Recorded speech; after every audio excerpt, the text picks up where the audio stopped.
평안하신 줄로 알고 저희가 계속 이제 복습을 해볼게요. 1과에서 우리가 이제 복음은 무엇인가에 대해서 배웠고, 이제 복음은 우리를 구원하는 이제 우리에게 필요한 것이고 우리에게 구원을 가져다 주는 것인데, 참 복음은 죽으시고 다시 사신 예수 그리스도의 복음밖에 없다. 그런데 이제 그 복음을 성경은 이제 그 구약과 신약의 내용으로 이렇게 했었죠. 구약에서는 그러면서 막 인생의 본질적인 외로움, 그리고 인간이 왜 복음을 스스로 찾을 수 없는지, 그래서 성경은 어떤 식으로 복음을 제시를 하고 있는지 뭐 이런 것들 배웠었죠.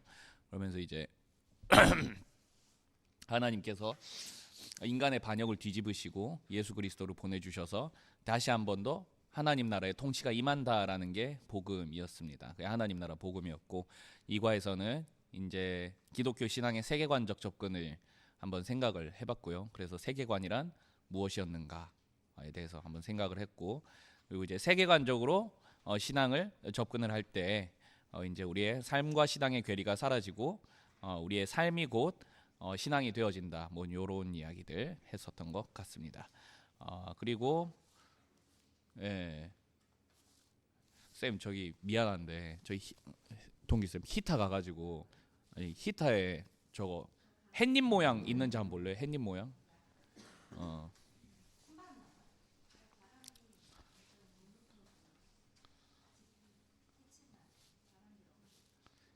해 모양으로 떠 있어요? 해 모양, 눈 모양 있는데 해 모양으로 떠 있어야 돼.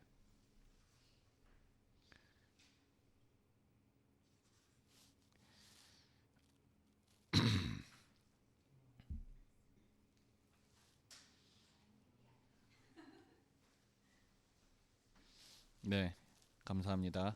그리고 이제 3과에서 기독교 세계관의 유일성을 살펴보면서 이제 진리의 관점에서 진리는 오직 하나일 수밖에 없다라는 거, 그리고 진리의 개념에 대해서 배웠었고요. 그리고 이제 인간 스스로는 진리에 도달할 수 없다라는 것을 철학의 실패를 통해서 뒤돌아보았고, 그리고 이제 그러므로 진리는 인간 외부에서 주어져야 되는 것이며 초월적으로 계시되어야 되는 것이고, 진리가 주어지는 자들은 어떤 학문적 도달이나 추론을 통해서 진리에 도달을 하는 것이 아니라 진리는 회개한 자들에게 주어지는 아주 종교적인 이 렌즈를 통해서 우리에게 주어진다라는 것을 우리가 이렇게 또 배웠습니다. 그래서 이제 이과부터 얘기를 하면은 기독교 세계관이 무엇인가를 이과에서 했었고요. 그리고 기독교 세계관의 유일성이라는 특징에 대해서 배웠었고요. 진리의 유일성. 그리고 세 번째 오늘은 뭘 배울 거냐면은 기독교 세계관의 두 가지 특징을 배울 겁니다. 두 가지 특징. 한 가지는 무엇이냐면은 베타성과 그다음은 포괄성인데요. 베타성과 포괄성, 이게 다른 것을 배척하는 것과 모든 것을 포용한다는 게, 이게 어떻게 보면은 양존할 수 없는 개념 같은데, 기독교 진리 안에는 이것이 양존할 수 있다라는 게 이번 과의 핵심 요지입니다. 그러면 어떤 면에서 베타적이고 어떤 면에서 포괄적인지 요거를 보면 되겠죠. 요한복음 8장 31절에서 32절 함께 읽어보겠습니다. 시작.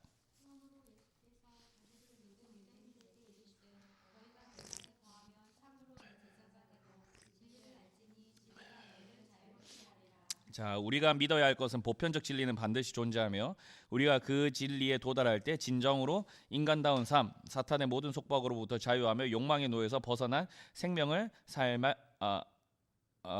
살게 된다라는 것이고요. 보편적 진리는 세상을 창조한 하나님에 의해 신적 계시를 통해서 주어질 수 있다. 이게 지난주에 했던 것이고, 그리고 이 신적 계시의 정점에는 하나님이 보내신 유일한 메시아 예수가 있다. 그래서 예수님께서 스스로를 예수께서 이르시되 내가 곧 길이요 진리요 생명이니라고 한 것은 어떤 은유적인 표현, 어떤 뭐 제휴적인 표현, 풍유적인 표현이 아니라 진짜 예수님이 아니고서는 기독교적 회심이 불가능하다. 그 이야기를 했던 겁니다. 그리고 그 기독교적 회심을 통과하지 않고는 참된 진리로 접어드는 것은 더더욱이 불가능하다. 성경은 죄송합니다. 제가 목이 계속 잠겨서 뭐 이런 얘기를 뭐 자주 할 것 같은데, 최대한 잘 절제하도록 하겠습니다. 성경은 우리가 진리에 도달하기 위해 우리 스스로 진리에 도달할 수 있다는 가능성을 포기하고 회개함으로써 예수를 믿어야 된다라고 주장한다. 이 사실을 바탕으로 진리는 배타성과 함께 포괄성을 갖게 된다. 자, 보도록 하겠습니다. 첫 번째, 기독교 세계관의 특징을 이해하고요. 그 특징으로 말미암아서 우리는 기독교인으로서 어떤 태도를 지녀야 되는지에 대해서 한번 생각해 보도록 하겠습니다. 자, 1번 질문입니다. 자, 처음 기독교인이 되는 과정에서 어려운 점은 무엇이었습니까? 네. 그리고 2번, 지금 기독교인으로 살아가는 데 있어서 갈등이나 힘든 일을 겪은 적이 있다면 나누어 봅시다. 우리 선생님들 1번이나 2번 사실 결이 비슷한 내용인데 한 번에 답하셔도 좋고 둘 중에 하나만 답하셔도 괜찮을 것 같습니다. 기독교인이 되는 과정에서 뭐 여러 가지 어려운 점들이 있을 수 있죠. 뭐 예를 들면은 아닙니다. 그 지난주 그 간증문에 읽어보면은 예를 들면은 이웃 중에 그리스도인인데 본이 되지 못했던 그리스도인에게 어렸을 때 상처를 받아서 교회 다니는 사람들도 별거 없네 뭐 이래가지고 그렇게 하나님을 오해하게 됐다든지 아니면은 아까 우리 찬양쌤이 얘기했던 것처럼 나는 그리스도인으로서 이 땅에서 나름대로 내가 정한 경건의 기준과 신앙의 기준으로 살아남고 싶은데 세상에 있는 다른 여러 나의 친구들 다 너무 귀한 친구들이잖아요. 그런 귀한 친구들과 소통하고 또 이렇게 관계를 이어나감에 있어서 나의 경건 활동이 때로는 또 방해가 될 수도 있고 저희 청년 중에 이 제자훈련 들었던 청년 중에 그 거의 뭐 2달에 한 번 제사를 지내는 그런 어떤 아주 그 유교 그런 집안이 있었어요. 근데 이제 그 친구가 중학생 때 이제 예수님을 만나고 걔도 참 성격이 참 웃긴 게 집에다 선포를 했어요. 나 이제 제사 안 드린다. 나 이제 제사 안 드린다라고 해가지고 아버지하고 지금도 싸우고 있다고 하더라고요. 그걸 가지고. 근데 그 친구가 하여튼 뭐 가슴에 이제 막 뜨거운 친구여가지고 워낙 막 성격도 뜨거운 친구여가지고 막 그런 경우가 있는데 이런 가정 안에서의 어떤 부딪힘이 있을 수도 있고요. 아까 또 우리 연수님이 얘기했던 어떤 직장 내에서 거의 뭐 하루에 반 이상을 거의 이제 같이 보내는 사람들과 이런 어떤 관계에 있어서도 뭔가 그리스도인이어서 혹 더 손해를 봐야 되는 관계에 있어서 우리가 물론 저들을 섬겨야 되고 낮은 자리에 자처해야 되지만 우리 사람 마음이라는 게 또 갑을 관계에서 항상 을이 되는 건 참 서럽잖아요. 늘 그런 우리에게 막 이런 울분이 쌓여가는 것들 그러면서도 세상은 너무나도 당연하게 너는 왜 낮은 자리에 있지 않느냐라고 적반하장으로 나오니까 더 열받고 막 그런 거 있거든요. 예. 그런 거 있거든요. 저도 이제 제 자랑은 아니고 제 치부인데 이제 자랑할 게 전혀 아니고요. 제가 이제 고등학교 때 노는 걸 워낙 좋아해가지고 이제 그 야간 자율학습 시간에 놀았어요. 친구하고 놀았는데 이제 뭘 하면서 놀았냐? 뭐 돈 걸고 한 거 아니고요. 그냥 트럼프 카드 가지고 이렇게 놀았어요. 트럼프 카드 가지고 이렇게 간단한 게임하면서 놀았는데 친구 3명이서 했는데 그 선생님 중에 굉장히 안티 크리스찬이었던 선생님 한 분 계셨어요. 야간 감독 선생님 중에 3명 중에 저만 카드로 두드려 패셨거든요. 저만 카드로 이게 막 두드려 팬 게 아니라 그러니까 카드를 제 머리에 집어 던지신 거죠. 이렇게 카드 뭉치를 이렇게 집어 던지시면서 네가 임마 작은 예수가 그래도 돼. 막 저한테 막 이렇게 3명이서 놀았는데 저만 갈군 거예요. 논리는 그거였어요. 같이 놀았던 셋 중에 제가 성적이 제일 괜찮았어요. 그러니까 그분이 야, 마 네가 이렇게 공부를 해야 뭐 친구들도 하지 뭐 그런 거였던 것 같아요. 근데 하여튼 뭐 그 선생님 참 독특한 선생님이었는데 수업 시간 때도 막 저한테 막 뭐 야 성실아 야 성경에 흑인 안 나오지 막 이러면서 뭐 인종차별 아니야 막 이러면서 막 밑도 끝도 없이 갈구던 진짜 참 지금 생각해 보면 전 너무 비겁하신 것 같은데 고등학생이 뭘 알아요. 네, 지금이었으면 제가 그렇게 호락호락하게 당하진 않았겠지만 하여튼 뭐 그런 어떤 그러니까 정말 대적자들이 있습니다. 그리스도인으로 살아가다 보면은 그러니까 그리스도인으로 살아가다 보면 어쩔 수 없이 이렇게 불편해지는 관계가 아니라 진짜 복음의 대적자들이 있어요. 이제 그런 사람들이 늘 이제 외치는 것들을 뭐 기독교인은 편협하네, 저기에만 천국이 있네, 자기들만 구원을 얘기하네, 뭐 윤리 의식이 부재하네. 옛날에 이창동 감독 영화 중에 밀양이라는 영화 혹시 아십니까? 그 영화도 그런 어떤 뭐라고 해야 될까요? 아, 음, 어, 그게 어떤 영화적인 장치였다고 저는 생각을 하지만 그런 어떤 기독교인들의 올바르지 않은 회개의 모습을 이렇게 적나라하게 어떤 우화적으로 꼬집는 모습들. 근데 그게 이제 어느 정도 이게 붐이 됐던 거는 이제 그게 전혀 현실성 없는 이야기가 아니라 꽤나 그리스도인들에게조차도 아픈 이야기였기 때문에 그런 것이었겠죠. 예. 자, 근데 이제 제가 오늘 말씀드리고자 하는 거는 이제 어쨌든 세계관에 대한 이야기를 하잖아요. 그래서 이제 다른 세계관과 기독교 세계관을 이제 비교하면서 얘기할 수밖에 없는데, 기독교 세계관만이 가지고 있는 독특한 두 가지 특성과 더불어서 이제 그것을 어떻게 다른 세계관들은 공격을 하고 있으며 여기에 대해서 우리는 어떤 태도를 취해야 되는가, 요거를 이제 배워볼 거예요. 그래서 첫 번째 특징은 뭐냐면은 기독교 세계관은 49페이지 진리이기 때문에 배타적이라는 겁니다. 배타적인데 진리라서 배타적이라는 겁니다. 자, 이게 무슨 말인가 하니 알고 보면 상당히 그게 어려운 표현은 아니거든요. 우리가 기독교 세계관을 가지고 살아가기로 했다면 반드시 어떤 현대적이고 고상한 도전에 부딪히게 됩니다. 그것은 바로 현대 기독교가 배타적인 진리를 주장하면서 관용과 포용을 설파한 예수 그리스도의 정신을 훼손한다는 것입니다. 그렇죠? 왜 그리스도인들은 그렇게 독선적인가? 왜 그리스도인들은 그러니까 인격적인 독선을 넘어서서 왜 너희들의 믿음만 맞다고 이야기하느냐라고 따진다는 것이죠. 여기 어떻게 응답하시겠습니까? 왜 기독교는 다른 종교하고 어울리지 못하는가? 왜 기독교는 다른 종교를 그렇게 뭐라고 해야 될까? 인정하지 않는가? 자, 근데 여기서 우리가 잘 봐야 될 거는 진리와 배타성은 뗄래야 뗄 수 없는 관계라는 겁니다. 왜냐하면은 배타적이지 않으면 진리가 아니기 때문이에요. 자, 제가 진리는 The only one이라고 했잖아요. 단 한 가지 진리예요. 오직 하나밖에 없는 진리예요. 우리는 기독교 진리를 믿습니다라고 할 때 어떤 고백이 그 안에 담겨 있냐면, 우리는 기독교와 성경의 가르침이 오직 이 세상을 설명하고 나를 설명하는 세상의 유일한 체계라는 걸 믿는다라는 거예요. 세상을 설명하고 나를 설명하고 세상을 구원하고 나를 구원하는 유일한 길이라는 거예요.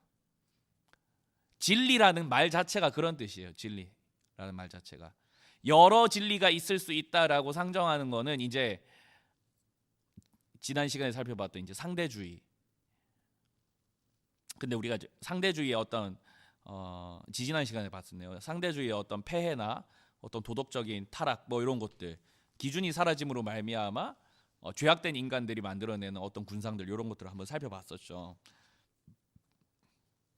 배타적이지 않으면 진리가 아니기 때문입니다. 지금 이 세상에는 진리라고 주장하는 수많은 이론과 사상들이 있습니다. 그들은 자신의 이론이 진리라고 주장하면서도 다양한 진리들이 존재하며 그것들을 관용적으로 포용해야 한다고 말합니다. 자, 하지만 이것은 모순입니다. 관용적이고 포용적인 진리를 주장하는 자들 역시 일단 배타적인 진리를 주장하는 자들에 대해서 배타적입니다. 이게 무슨 말인지 알겠죠?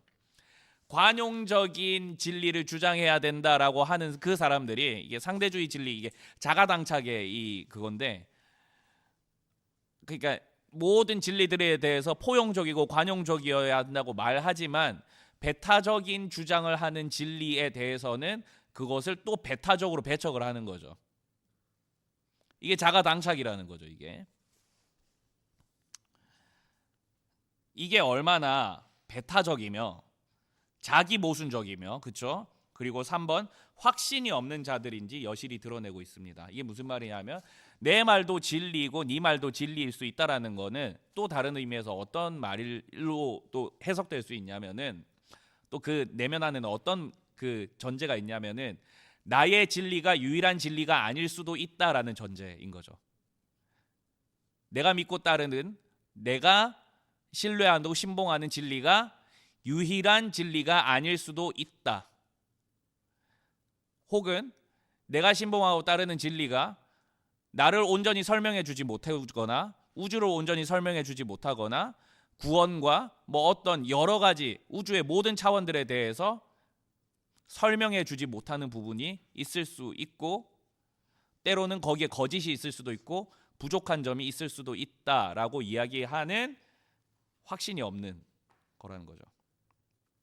관용적 진리 주장은 자기 모순에 봉착합니다. 자, 그리고 위에 예수님이 현대 기독교가 배타적인 진리를 주장하면서 관용과 포용을 설파한 예수 그리스도의 정신을 훼손한다. 자, 여러분, 예수님이 관용적인 분이 맞습니까? 예수님은 관용적인 분이 맞습니다. 그렇죠? 죄인들에 대하여 관용적인 분이 맞습니다. 그분은 심지어 세리들과 먹고 창녀들과 먹으며, 성경에 보니까 옛날 성경에 막 먹보요, 술꾼이요, 막 이렇게 막 이런 표현도 있잖아요. 예수님은 이 우주의 모든 사람들이 사랑하시는 관용적인 분이 맞습니다. 그러나 예수님이 관용적이지 않았던 사람들도 있었습니다. 관용을 표하지 않았던 사람들도 있었습니다. 그 어떤 사람들이냐면은 거짓 진리를 주장하는 사람들입니다.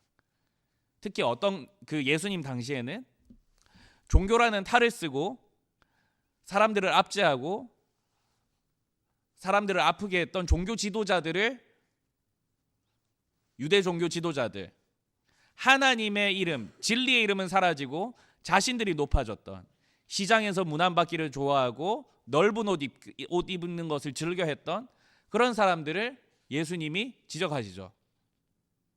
그런 사람들에 대해서는 성경이 일관적으로 뭐라고 하고 있고, 예수 그리스도의 이름으로 세워진 교회들도 누구나 올 수 있었지만, 노예도 올 수 있었고 종도 올 수 있었지만, 누구나 올 수 있었지만, 제가 수련회 가서 예화를 들었는데 이런 예화가 있었다고 하더라고요. 거기는 로마 시대 당시에는 노예들이 많잖아요. 노예가 전체 인구의 3분의 1이었어요. 3분의 1이었는데 이제 교회 안에 예를 들면은 이제 찬양 자매가 노예예요. 노예라 이게. 그래가지고 이 집주인 너무 못 살게 굴어요.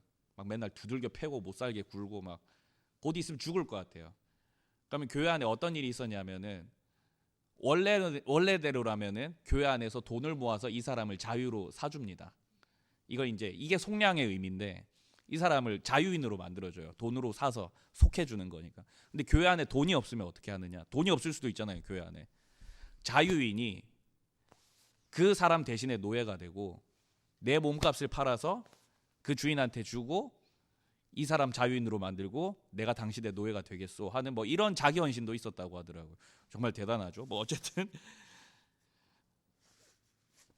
어쨌든 그런 초대 교회 안에서도 모든 사람이 교회에 다 올 수 있었고, 부하거나 천하거나 남자건 여자건 그 당시에는 여자도 아무런 그 어떤 권리가 없었단 말이에요.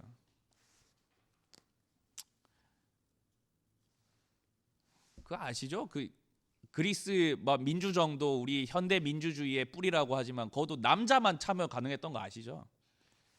아닙니다. 민주정의 참된 뿌리는 기독교 안에 있습니다. 왜냐하면 기독교는 언제나 역사 속에서 가장 급진적으로 여성의 인권을 얘기했습니다. 여기도 여성이 더 많잖아요. 여기도. 예수님 죽었을 때도 따라갔던 남자들 아무도 없어요. 늘 이제 여인들이, 의리는 여인들이 있습니다. 어쨌든 이제 농담이고. 자, 어쨌든 말이 계속되네. 어쨌든 초대교회 안에서도 누구나 들어올 수 있었지만 책망받고, 언제나 그 교회 안에서 책망받고 또 혼나고 때로는 배척받았던 무리들이 있는데 그 무리들은 어느 사람들이었냐면 언제나 거짓 교사들이었습니다. 그러니까 진리에 대하여 대적하는 데에 대해서는 성경은 단 한 번도 관용을 표해 본 적이 없습니다. 그렇죠? 진리를 대적하는 자들, 구약 성경에도 그렇잖아요. 예? 모압 여인 룻이 여호와의 총회에 들어올 수는 있어요. 하나님의 은혜와 은총으로. 구약에도 이방인들에 대한 이게 있는 게 아닙니다. 이방 여인 룻이 그렇게 들어와요. 그러나 하나님의 진리를 대적하는 자들이라면 유대인이건 이방인이건 모두 다 하나님의 단죄를 받습니다. 그 사무엘서 보면 딱 극명하게 나타나죠. 그 그 돈 훔친 사람 누구죠? 갑자기 이름이 기억이 안 나는데. 아이성 전투 앞에서. 그죠. 네. 목사 이런 건 생각도 못하고. 아간 스토리하고 이렇게 아간 스토리하고 이렇게 대꾸로 묶여 있는 게 라합 스토리예요. 라합은 이방 여인이에요. 이방 여인의 뭐 성경에서는 뭐 기생이라고 돼 있는데 이게 뭐 성전 창기인지 뭔지는 아무것도 몰라요. 어쨌든 이방 여인의 그런 여인이지만 이 라합도 여호와의 소식을 듣고 여호와께로 돌이키기를 원했을 때 여호와의 성회 안에 들어가지만 아간은 여호와의 성회 안에 있었음에도 불구하고 하나님의 법을 어기고 하나님의 진리를 대적했을 때 죽어요. 이런 차이가 있다고요. 성경은 언제든 혈통이 중요한 게 아니라 뭐 어떤 민족이 중요한 게 아니라 진리가 항상 그 뭐라고 해야 될까요? 더 중요했던 것 같습니다. 관용적 진리 주장은 자기 모순에 봉착합니다. 자, 다음 페이지로. 기독교 관용주의는 자기 기만입니다. 기독교 신앙을 가지면서 다른 종교나 사상 체계에 대하여 상대주의적 태도를 취하는 것은 기독교 신앙에 대한 무지에서 비롯합니다. 만약 기독교 신앙의 배타성을 알면서도 상대주의적 태도를 취하는 것은 독단적인 비판을 듣지 않기 위해 하는 거짓말이란 거죠. 갈라디아서 1장 10절 우리 함께 읽어보겠습니다. 시작.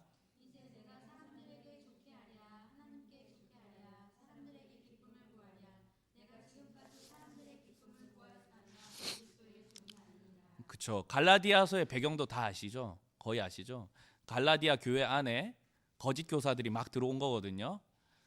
예수님만으로 충분한 게 아니라 너희가 할례를 받아야 된다 뭐 이런 얘기를 했던 사람들이 온 거예요.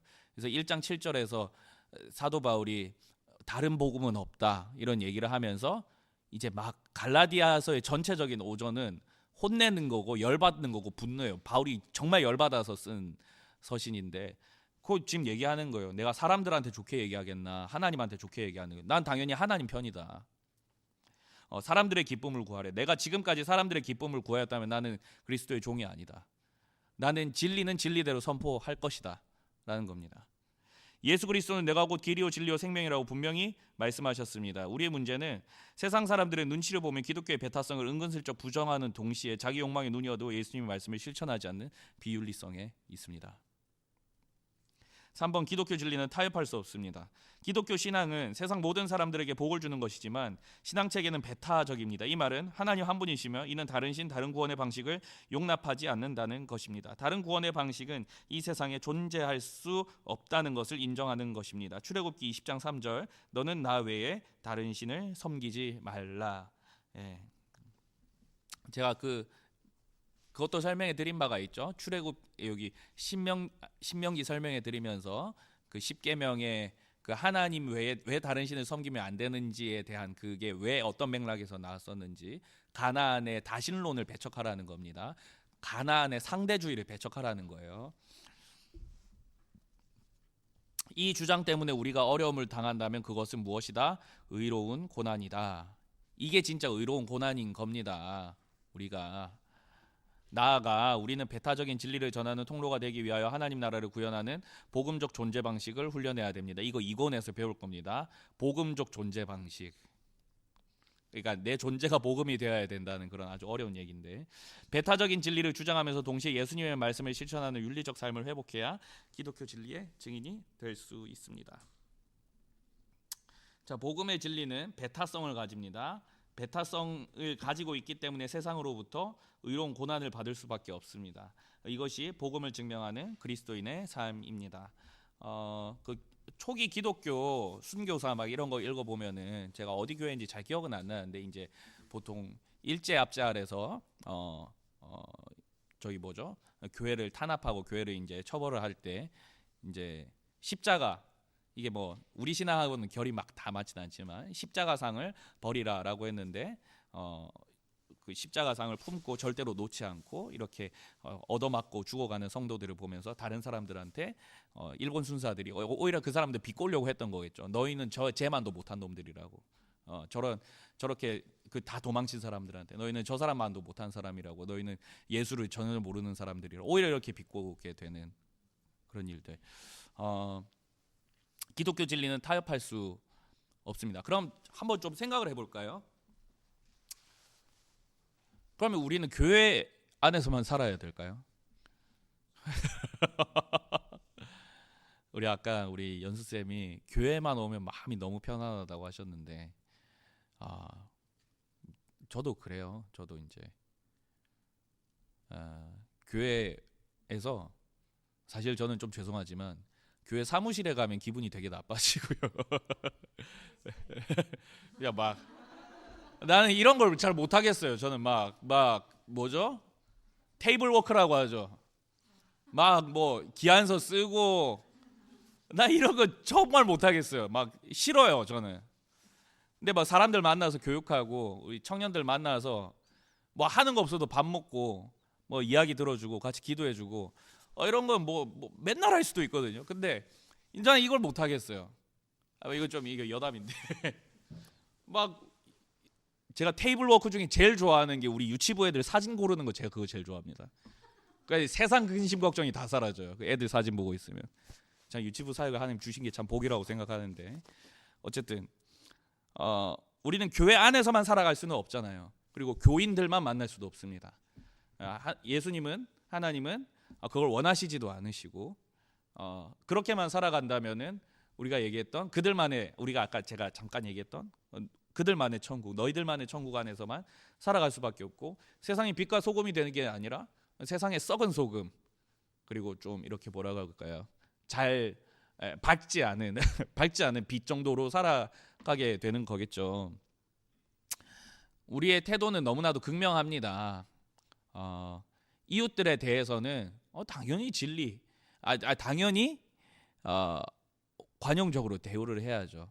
우리가 할 수 있는 최고의 나이스한 모습과 태도를 취해야 되겠죠. 그런데 이제 진리의 문제 앞에서만큼은 우리가 단호하게 우리의 입장을 이야기할 수 있어야 된다, 그 얘기를 하는 것 같습니다.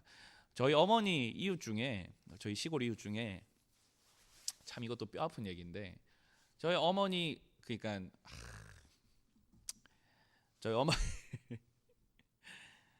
저희 어머니 2018년도에 아버지 소천하시고, 저희 어머니 바로 위암 얻으시고, 그리고 위암 수술하시고 이제 다시 식당하고 뭐 이런 걸 시작했어요. 저희 엄마 처음에는 뭐 슈퍼 시작하고 막 그렇게 했었는데 슈퍼는 잘 안 됐고 막 이렇게 하는데, 그 이웃 동네에 저희 삼천포 조그맣잖아요. 그 이제 그 식당 거리에 그 이웃들 다 친하게 지냈지만, 그 이웃들 중에 가장 저희 엄마를 살뜰하게 챙겨주고 가장 선하게 돌봐주고 모든 일에 저희 엄마를 이렇게 잘 돌봐줘가지고 저희 가족하고 너무너무 잘 지냈던 그 이웃이 정말 알아주는 제7의 안식교 신자였습니다. 네. 근데 저는 단호하게 얘기할 수 있습니다. 그 사람들의 어떤 태도가 저는 연기는 아니었던 것 같습니다. 물론 그들의 어떤 종교적인 뭐 그런 게 있겠죠. 거기는 어떤 율법주의를 강조하다 보니까 어떤 그런 좀 뭐 그런 게 있을 수도 있는데, 근데 그걸 떠나서 그냥 인간 대 인간으로서 너무 매력적인 가정이었어요. 그 가정 자체가 너무 이웃을 살뜰하게 잘 챙기고 잘 돌보고, 저희 엄마 아버지 없이 이제 홀몸 되시고 수술한 지 얼마 안 됐잖아요. 맨날 들어다 인사해주고 막 이렇게 잘 이렇게 그 이웃 안에서 친근감 있게 잘 대해준 집이 그 집이었거든요. 그래서 엄마도 그 가정의 믿음에 대해서는 엄마도 이제 노코멘트를 사실 하시고, 사실 그 이웃 자랑과 칭찬을 되게 많이 하세요. 저희 이제 초중고 동창이 사실 그 집 아들인데, 그래서 정훈이네 집 뭐 이렇게 얘기를 하는데, 근데 우리가 한번 생각을 해보면 그냥 믿음을 다 떠나서 우리는 인격적으로 매력적인 사람일까요? 이웃들에게. 그러니까 저는 좀 그런 생각을 해봅니다. 물론 저부터 생각을 했었어라도 나는 이웃들에게 매력적인 사람일까? 근데 어떤 한 목사님이 최근에 유튜브, 어떤 젊은 목사님이 유튜브에서 그 리어카 끄는 거 있잖아요. 리어카 끄는 거 한번 할머니들 한번 체험해 본다고 그걸 하시는 걸 뭐 이렇게 본 적이 있어요. 그분이 하시고 느낀 게 딱 그렇게 써놓더라고요. 그 리어카 끄시는 분들 맨날 차도에 나와 있잖아요. 차도에 나와 있을 때마다 자기도 욕을 했다는 거예요. 아, 왜 저분들 저기 나와 계시냐고. 왜 저분들 저기 나와 계실까? 근데 사실은 일을 해놓고 보니까 그 하루 종일 해서 20km 해가지고 얼마도 2,000원 벌었다 그랬나 뭐 그랬어요. 2,000원인가 3,000원 벌었다고 그러더라고요. 그렇게 했는데 이 리어카를 좁은 길로 사람 다니는 길로 끌다 보면은 차 긁을까봐 그리고 사람 부딪힐까봐 그게 무서워가지고 노인들이 차도로 간다는 거예요. 차도가 사실 더 위험한데 저도 그 영상을 보면서 막 그 생각이 드는 거죠. 아, 나도 욕 많이 했는데 나도 저분들 나오면 좀 인도로 와야지 왜 저 사람 차도로 나와가지고. 물론 그분들이 법에 따라서는 당연히 그럴 수도 있지만은 그 얼마나 두렵겠어요. 그 도심 안에서 차 긁을까봐. 노인들이 힘이 어디 있습니까? 그 리어카 무거우면 그 주체도 안 되는데. 그런 면에 있어서 우리는 과연 이웃들에게 인격적으로 매력적인 사람은 맞을까? 우리의 진리를 수호하는 것과는 별개로 진리는 당연히 수호해야죠. 근데 우리는 이웃에게 매력적인 사람인가? 제가 결국 제 얼굴에 침 뱉기밖에 안 되지만은 제가 강도사 고시 시험 공부를 하면서 그런 조항이 있더라고요. 교회 법안에. 그 교회 안에 동성애자가 찾아오면은 어떻게 처리하시는지 아십니까? 등록을 안 시키는 게 법입니다. 제가 깜짝 놀랐어요. 그 공부를 하는데 이게 제 얼굴에 침 뱉기라고 한 게. 지금은 좀 달라졌을지도 모르겠어요. 동성애자들 예수님이 필요한 사람 아닙니까? 그러니까 그들의 어떤 뭐 다 뒤로 하고 그냥 하나님이 필요한 사람들이잖아요. 예수님이 필요. 예수님을 믿어야 예수님을 사랑하고 봐야 그 안에 어떤 뭐라도 뭐 일어나든가. 예수님을 사랑하기 때문에 자신의 어떤 성적 적정성이 어떻게 어떤 면들이 성경과 충돌하는 것인지로 고민도 해볼 것이고 그를 위해서 같이 기도라도 해줘야 될 거 아니에요. 근데 그렇게 돼 있더라고요. 난 그게 당연히 답이 아닐 거라고 생각했어요. 근데 그게 답이더라고요. 모르겠어요. 난 그게 아직도 그게 뭐 출판사의 오류라고 난 믿고 싶은데 뭐 그렇게 돼 있더라고요. 우리가 죄에 대해서는 반드시 엄격해야죠. 죄에 대해서는. 그러니까 죄에 대해서 엄격하다는 거는 그 죄와 사람을 동일시하는 거는 좀 경계를 해야 될 것 같습니다. 물론 나쁜 사람들이 있어요. 살다 보면은. 근데 죄와 사람을 동일시 하면은 그러면은 우리는 어느 위치에 서서 그 사람을 판단하는 것인지 도대체 진리가 가진 배타성이라는 것을 우리가 반드시 견지해야 되지만 진리의 배타성이 세상 가운데 싸가지 없는 모습으로 남아야 된다는 말은 또 아니잖아요.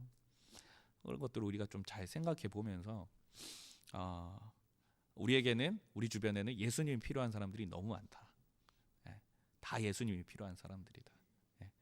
나를 사랑하시고 나를 변화시켰던 예수님이 모든 사람에게 다 필요하고 그들에게 먼저 인격적으로 좀 대해줬으면 좋겠다라는 좀 그런 개인적인 단상을 해봅니다.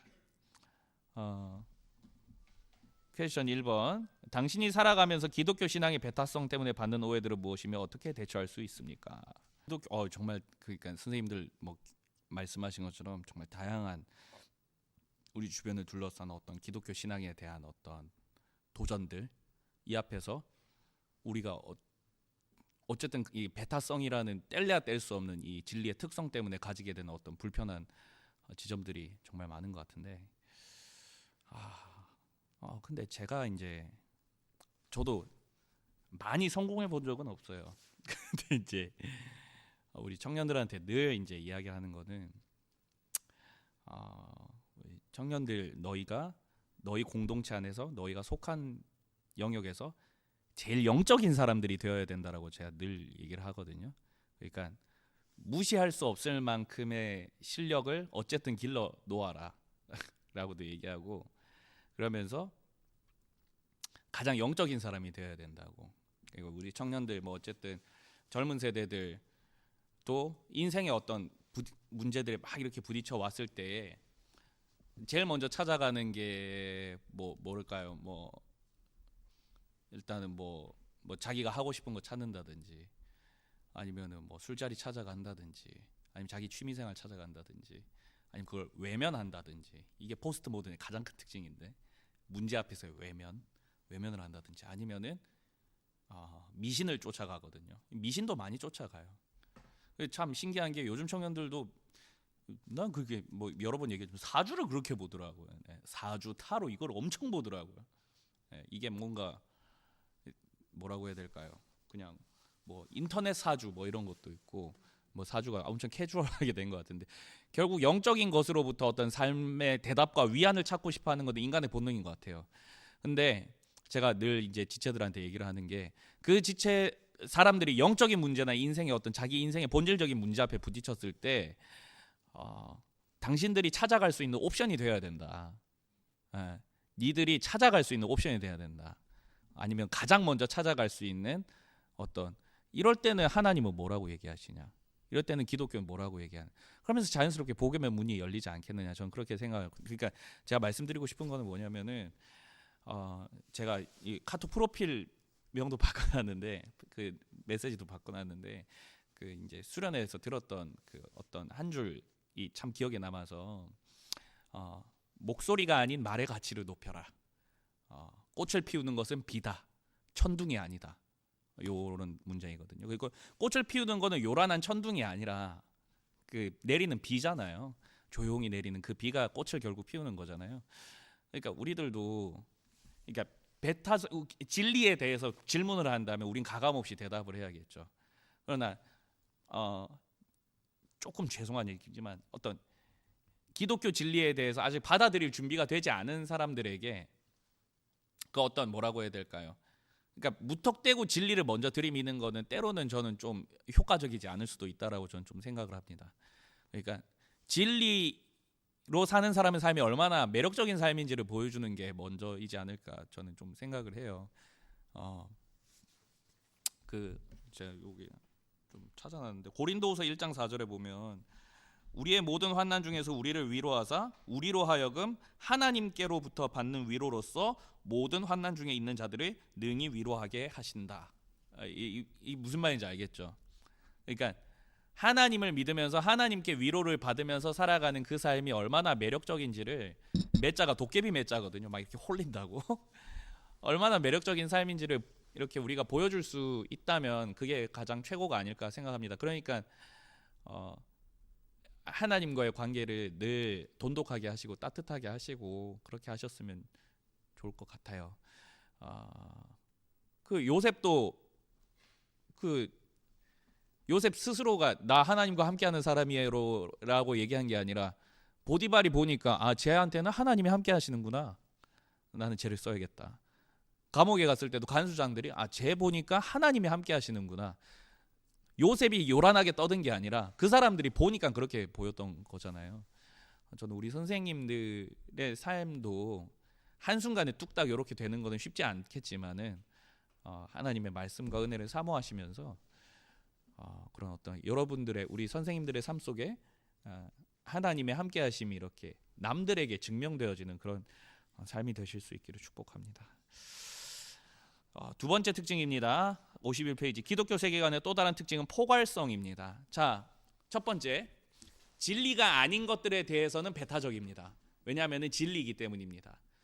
두 번째, 포괄성은 뭐냐면은, 이 세상의 모든 것들에 대해서 설명해 줄 수 있고 해석해 줄 수 있는 유일한 체계가 되어집니다. 진리는. 그러니까 진리는 편협하지 않습니다. 예를 들면은 기독교 진리는 죽어서 천국 가는 것만 얘기하지 않습니다. 기독교 진리는 어떻게 하면 사람이 진짜 행복해질 수 있고 어떻게 하면 사람의 공동체가 정말 아름다워질 수 있는지를 이야기하고, 기독교 진리는 세상이 어디로부터 왔는지도 이야기하고요. 기독교 진리는 이 세상이 원래 어떻게 돌아가야 되는지에 대해서도 이야기하고, 기독교 진리는 인간의 삶의 본연적인 문제에 대해서도 지적할 수 있고요. 그러니까 진리는 편협하지 않아요. 진리는 우주와 만물과 모든 현상과 상황들에 대해서 설명해 줄 수 있어야 진리입니다. 진리는 우주와 인간 그리고 그 안에 벌어지는 모든 현상을 설명할 수 있어야 합니다. 그러므로 진리는 의존할 대상이 필요한 개인에게 헛된 소망을 주거나 소망을 이루고자 하는 이들에게 성취를 선물해 주는 것이어서는 안 됩니다. 진리는 이 세상 전체가 구원을 얻는 방식을 제시하며 개인의 문제와 우주의 문제까지 모든 인간관계를 설명하는 답을 제공합니다. 여기서 오해하면 안 되는 게 뭐냐면은 진리가 특히 우리 성경을 진리라고 하잖아요. 성경책이 오해나 말아야 됩니다. 성경이 현대 과학 이론의 주석은 아니라는 겁니다. 예를 들면 이런 거죠. 진짜 유치한 질문들. 우리 이제 뭐 이거 애들이나 주로 이런 질문하는데 성경에 공룡 어디 있냐고 이런 거 물어보는 거 있잖아요. 성경은 미안하지만 공룡 그러니까 공룡이 살았던 그 시대를 주석하기 위해서 쓰여진 책이 아니에요. 그러니까 인간과 우주와 인간의 삶과 영혼과 구원에 대해서 이게 어떻게 보면 또 편협하다고 생각할 수도 있겠지만 그게 사실 인간의 모든 것이거든요. 모든 것들을 설명해 주는 책인 것이지 구체적인 어떤 과학 이론에 대한 어떤 주석책은 아니라는 겁니다. 개인의 문제와 우주의 문제, 모든 인간관계를 설명하는 해답을 제공합니다. 자, 여기 이제 근데 반대되는 게 이제 샤머니즘 종교라는 거죠. 우리가 샤머니즘 신앙을 진리로 인정할 수 없는 것은 자신의 필요와 그 필요에 채워줄 어떤 초월적인 신적 존재와 종교적 열심만을 인과적으로 연결시키는 것에 그치며 다른 것들에 대해서는 전혀 설명할 수 없기 때문입니다. 샤머니즘에는 세 가지 요소가 있습니다. 첫 번째 뭐냐면은 민중의 소원, 이 표를 보시겠어요? 제일 아래에 어떤 소원을 가진 민중이 있습니다. 혹은 문제에 부딪힌 민중이 있겠죠.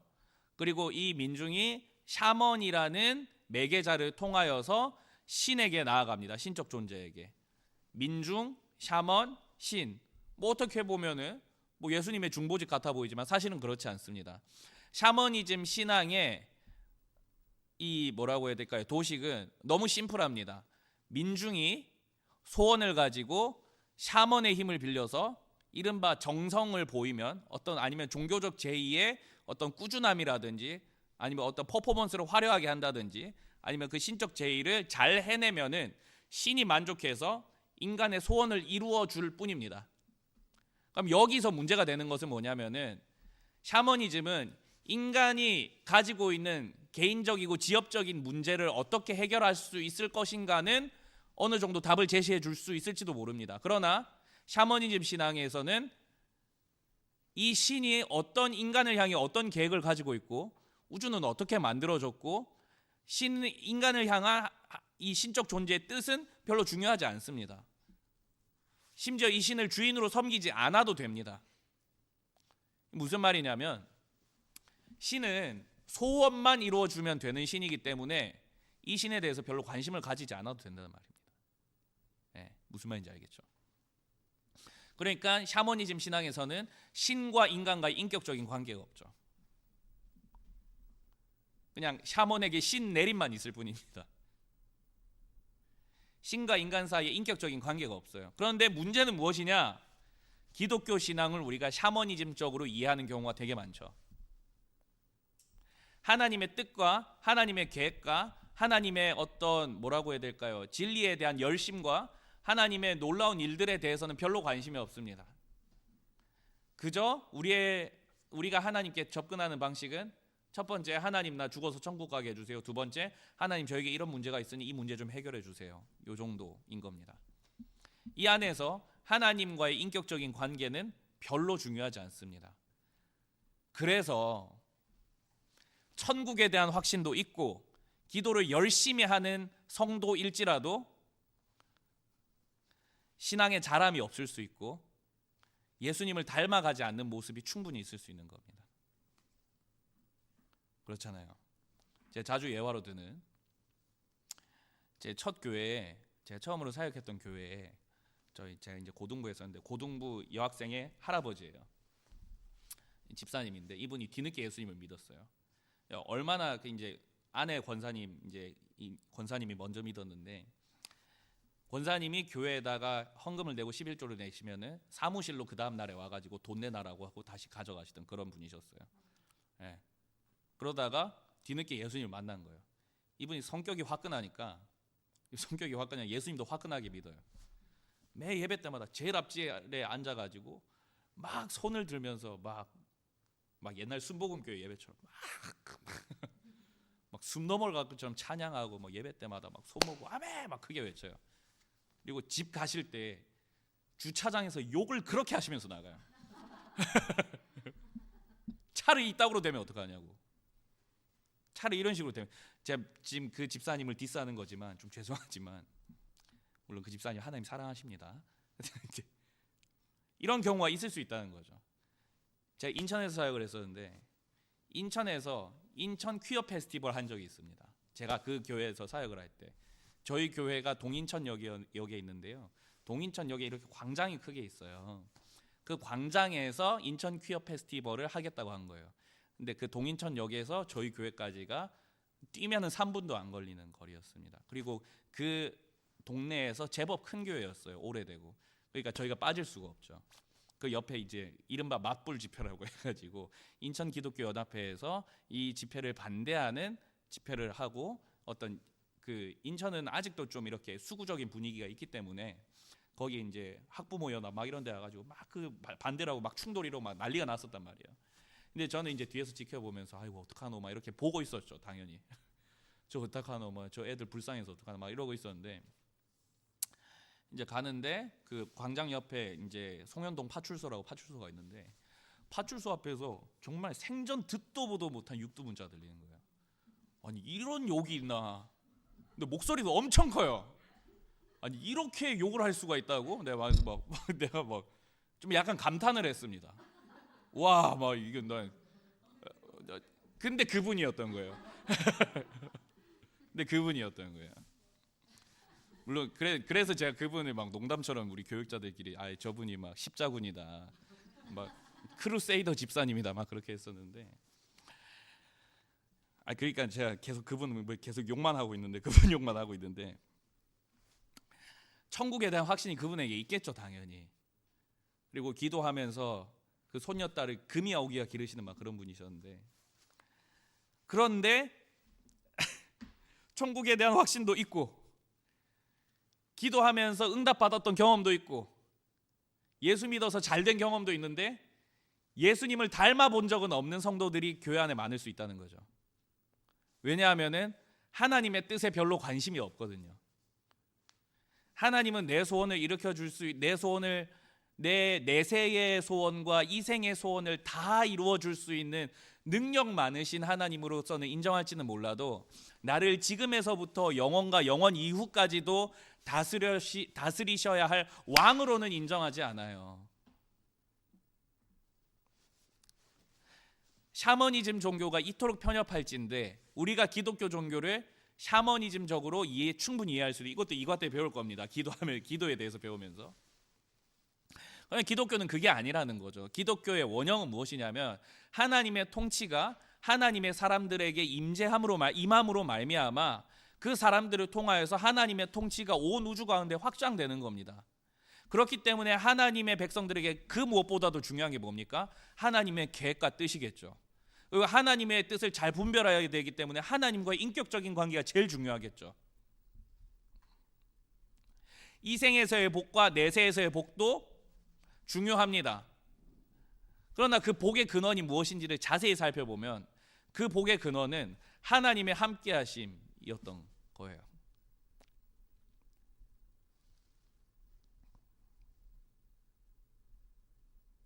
자, 그래서 하나님의 통치가 임하여서 하나님의 시선으로 하나님의 가진 이 말씀의 진리로 온 세상의 모든 것들을 다 해석하고 문제들을 다 접근을 할 수 있습니다. 우리는 이게 기독교 신앙인 것인데 단순히 소망놀이만 해주고 소원 처리만 해주는 거는 사주팔자와 다를 바가 하나도 없다.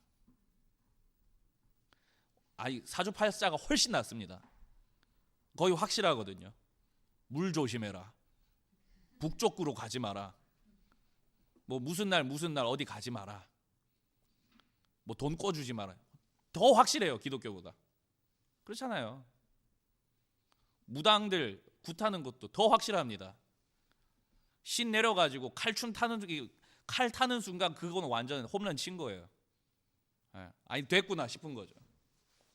그러나 우리는 눈에 보이지도 않고 말씀만 의지하지만 우리에게는 더 확실하고도 더 확고하고 그 어떤 실제보다도 더 실제적인 하나님의 역사심과 임재가 우리 가운데 있죠. 기독교 진리의 포괄성, 우리의 삶을 모두 포괄할 수 있는 것이 진리입니다. 그리고 성경이 제시하는 복음만이 모든 우주와 인생의 질문에 합당한 답을 줄 수 있습니다. 이 세상은 어떻게 시작이 되었는가? 성경은 하나님이 말씀으로 창조하셨다고 이야기를 하죠. 이런 식으로 다 응답을 할 수 있다는 겁니다. 이 세상의 본질은 무엇인가? 하나님의 피조물이여 하나님의 복을 받은 세계입니다. 인간은 어떤 존재인가? 세상에서 뭐라고 설명합니까? 세포 덩어리라고 얘기하지만 성경에서는 하나님의 형상이라고 이야기합니다. 여기서 사실 이 세상의 모든 도덕법은 여기서 다 출발하는 겁니다. 인간을 하나님의 형상으로 존귀하게 여기지 않으면 인간의 존엄성을 얘기가 할 수가 없어요. 어떻게 증명할 건데요? 인간이 돼지보다 나은 게 뭐냐 그거죠. 기독교가 담보되지 않고서는. 세상의 모든 문제들의 원인은 무엇이며 그 해결책은 무엇인가? 뭐겠습니까? 인간의 죄죠. 죄와 하나님의 통치 다시 임재하는 거. 인간은 죽음 이후에 어떻게 되는가? 세상은 뭐라고 이야기합니까? 없다. 아무것도 없다. 아니면 혹은 다른 종교들의 다양한 이야기들이 있을 수 있겠지만 우리는 죽음 이후에 어떻게 된다고 믿습니까? 여러분 죽으면 어떻게 되세요?